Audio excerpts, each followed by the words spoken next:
nombre es Arturo Durán.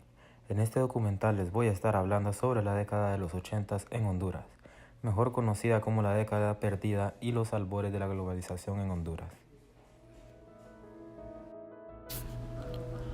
Los acontecimientos más importantes en la década de los 80 fueron los desaparecidos políticos, la represión militar y guerrillas, intervención directa de Estados Unidos, los gobernantes Roberto Suazo Córdoba y José Ascona del Hoyo, y la crisis.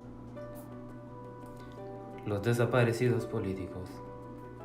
En esos años, en Honduras, desaparecieron 184 personas y decenas más fueron asesinadas por los llamados escuadrones de la muerte, integrados por militares y policías, apoyados por Estados Unidos como parte de una estrategia para frenar movimientos rebeldes de izquierda en América. Las desapariciones en Honduras fueron menos que en los vecinos Guatemala y El Salvador, donde se desataron guerras civiles en esos años. Sin embargo, los juicios por la represión política son tema de debate constante entre la sociedad hondureña. La represión militar y guerrillas. Las guerrillas en América Latina son una serie de movimientos armados que se dieron en gran cantidad de países en esta región bajo órdenes del comandante Dan Cardoso, inicialmente contra las distintas dictaduras e injusticias sociales que por muchos años han gobernado en el continente. También estos movimientos se originaron y se originan para intentar, por la vía armada, la toma del poder político en sus respectivos países, como extensión del castrismo o de alguna otra de las variantes del comunismo, especialmente en el marco de la Guerra Fría. Su ideología política se basa tanto en la izquierda revolucionaria como en guerrillas de extrema izquierda y derecha. Y a lo largo de la historia, las guerrillas han cosechado diferentes efectos en los países de la región. Generalmente, cuando se habla de movimientos guerrilleros en Centroamérica, se piensa al instante en El Salvador, Nicaragua y Guatemala. A Honduras se le considera como un país que se mantuvo al margen de los sangrientos conflictos de la década de los 80 del siglo XX. Sin embargo, es necesario aclarar que esto solo es cierto hasta cierto punto. En Honduras, tal vez no en el mismo grado que en los países vecinos, hay que aceptarlo. También se produjeron manifestaciones de violencia política. Por otro lado, son pocos los que han dado importancia a explicar las causas que determinaron una relativa estabilidad política en Honduras durante el periodo de referencia. Intervención directa de Estados Unidos.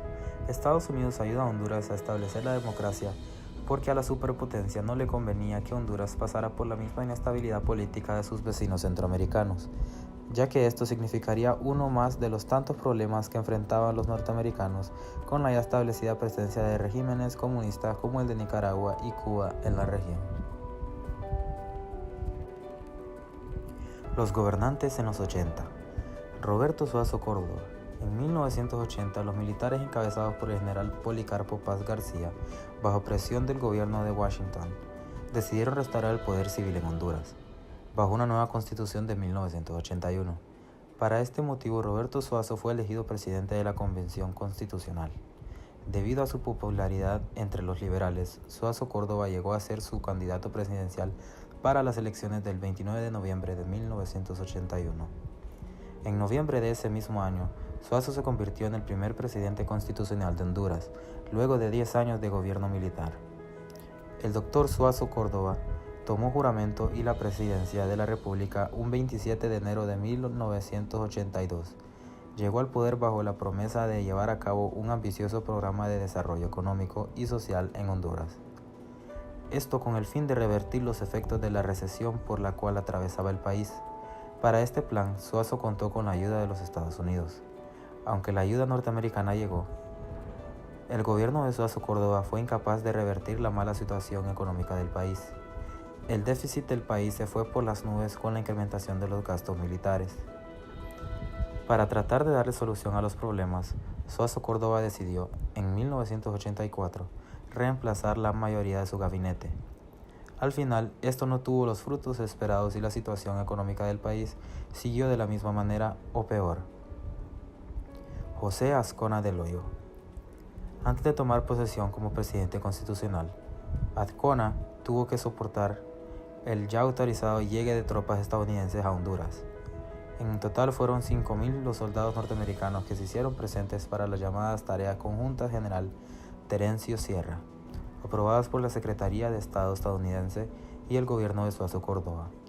La participación hondureña sería de tan solo 150 soldados. Ya en el poder, Azcona autorizó las tareas conjuntas honduro-estadounidenses, General Vicente Tosta en 1986, coincidiendo con la compra de los aviones de caza F-5 en enero de 1987, por la costosa suma de $75 millones. Así el país estaría resguardado de un posible ataque nicaragüense. Azcona del Hoyo mantuvo gran atención en la red de carreteras de Honduras, las que mandó a reparar y construir, además de interesarse en la educación nacional, a la que exigió una mejor calidad. Asimismo, Azcona del Hoyo fue uno de los principales artífices del proceso de pacificación del Istmo de Centroamérica, iniciado en el mes de mayo de 1986, en la localidad de Esquipulas, República de Guatemala.